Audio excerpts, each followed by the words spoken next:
At 4 in the afternoon, on a Wednesday, thousands of accounts go dark in the same minute. Not one, not a slow trickle across the week, but a whole block of them blinking out together, as if a single switch had been thrown somewhere far away. The people who ran those accounts open their dashboards and find the same red notice waiting on everyone. And the strangest part is the timing. These accounts were not all created today. Some were weeks old, some months, quietly working, looking healthy, raising no alarm anyone could see. Then, in a single coordinated moment, the platform reached out and took the whole set down at once. That synchronized stillness is not a coincidence, and it is not laziness. It is a strategy, and it is the most misunderstood move in the entire defensive playbook. The wave is a choice. The obvious question is why platforms do it this way at all. If the system can tell an account is breaking the rules, why not ban it the instant it crosses the line? Why let it run for weeks, gathering activity looking fine, only to kill it later alongside hundreds of others? It feels slow, even sloppy, like enforcement that fell asleep at the wheel. It is the opposite of sloppy. The delay is deliberate, and the wave is a decision made on purpose. A platform that bans instantly is a platform that teaches its opponents exactly where the tripwires are. A platform that waits, watches, and strikes all at once keeps those tripwires invisible. The timing of the ban wave is not a sign that detection was late. It is a sign that detection was patient. Silence as a weapon. Here is the core of it. The most valuable thing a platform earns in this fight is not the ability to ban. Banning is easy. The valuable thing is knowing which signal gave an account away, and keeping that knowledge secret. The moment a ban lands, the operator on the other side starts asking one question. What did I do that got caught? If the ban arrives the instant they slip, the answer is obvious. They changed one thing, an account died, so that one thing was the tell. They fix it and try again a little smarter. But if the ban arrives weeks later, buried in a wave of thousands, that feedback loop goes silent. They cannot tell which of 100 small decisions was the fatal one. The platform has turned its own enforcement into noise, and noise is the thing it most wants the other side to hear. Watching, not blocking. So what is actually happening during those quiet weeks? The account is not unseen. It was likely flagged early, sometimes within hours, by systems that noticed something off and then did nothing visible about it. Instead of acting, the platform tagged it, marked it quietly as suspicious, and let it keep running, watching everything it did. Think of it less like a guard at the door and more like a camera in a corner. The camera does not stop you. It just records, calmly, building a file. Every action the flagged account takes becomes another data point, another thread the platform can later use to connect it to others. The account believes it is getting away with something. In truth, it is being studied, in detail, the whole time it thinks it is invisible. There is a hard reason to hold back the instant a suspicion appears. An early flag is rarely certain. A single odd signal might be a real person on a shared office network, or a traveler on an unusual connection, or any of 1,000 innocent explanations. Acting on that thin the signal would mean banning real users by mistake, which is a cost every platform takes seriously. So the early flag is treated as a hypothesis, not a verdict. And the watching that follows is how the platform tries to turn a guess into something it can stand behind. The fire grows quietly. This watching period does real work. An account caught and banned on day one is a single data point, isolated, telling the platform almost nothing about who else is involved. An account watched for 3 weeks is a map. It logs in from certain places, at certain times, in a certain rhythm. It touches other accounts, reuses the same connections, repeats the same small habits. Every one of those details is a thread, and threads connect. The longer the platform waits, the more threads it gathers, and the more confidently it can say that this account and that account and 40 others are not strangers at all. Patience does not just catch one account. It lets the platform watch a single suspicious account slowly reveal its entire family. How accounts get clustered. This is the heart of the whole thing, and it has a name worth understanding. Clustering. Platforms rarely think about a single bad account in isolation. They think about networks, and they spend enormous effort linking accounts that look separate into one connected web. The links come from everywhere. Shared device fingerprints, the faint technical signature of the same machine showing up under many names. Shared addresses and connections, The same narrow slice of infrastructure behind accounts that claim to be strangers. Shared behavior. The same habits and rhythms repeated across supposedly independent users. And the timing. Accounts that wake, act, and rest in suspicious lockstep. Each signal alone is weak.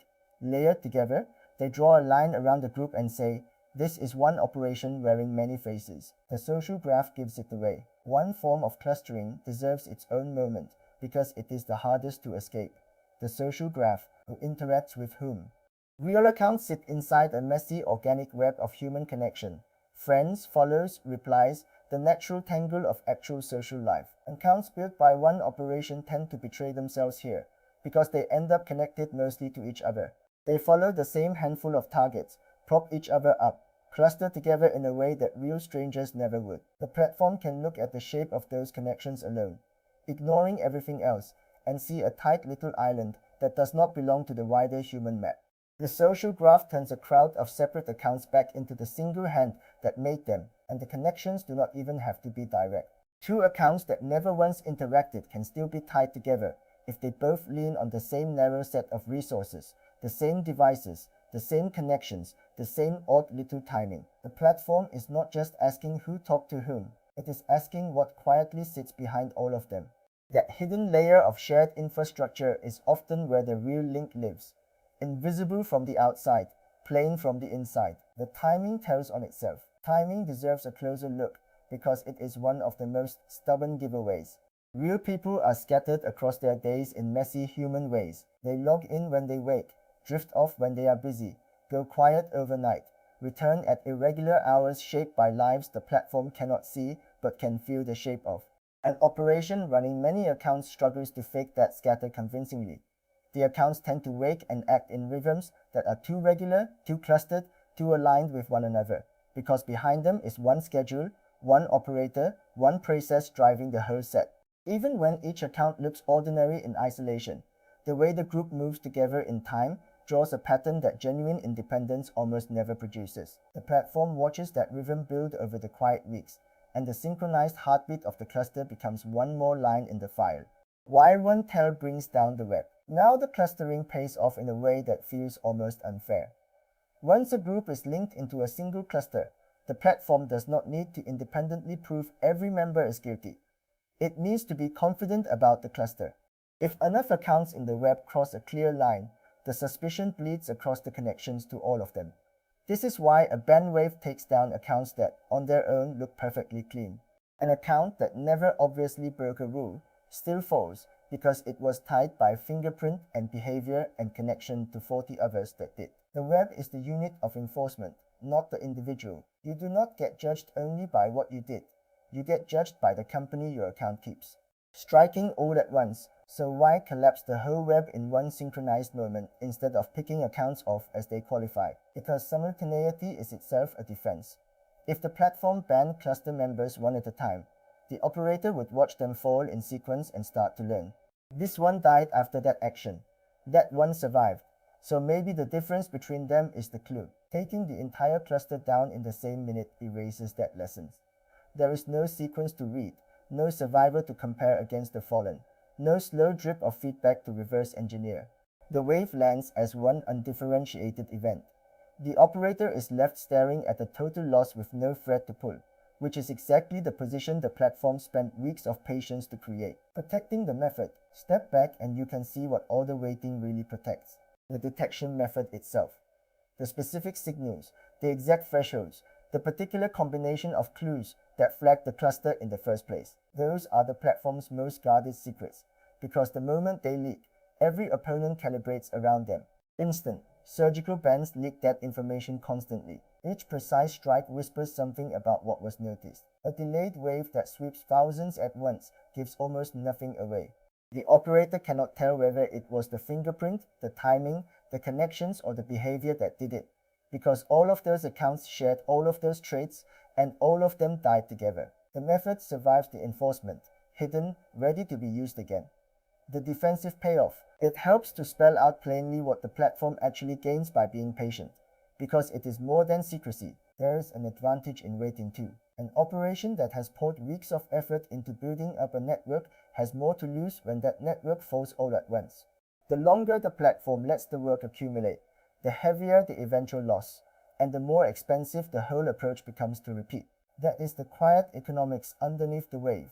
Enforcement that lands early and often is annoying but survivable, easy to absorb and root around. Enforcement that lets the investment grow and then wipes it out in a single stroke changes the math entirely. It turns every quiet, productive week into a sunk cost that vanishes with no warning.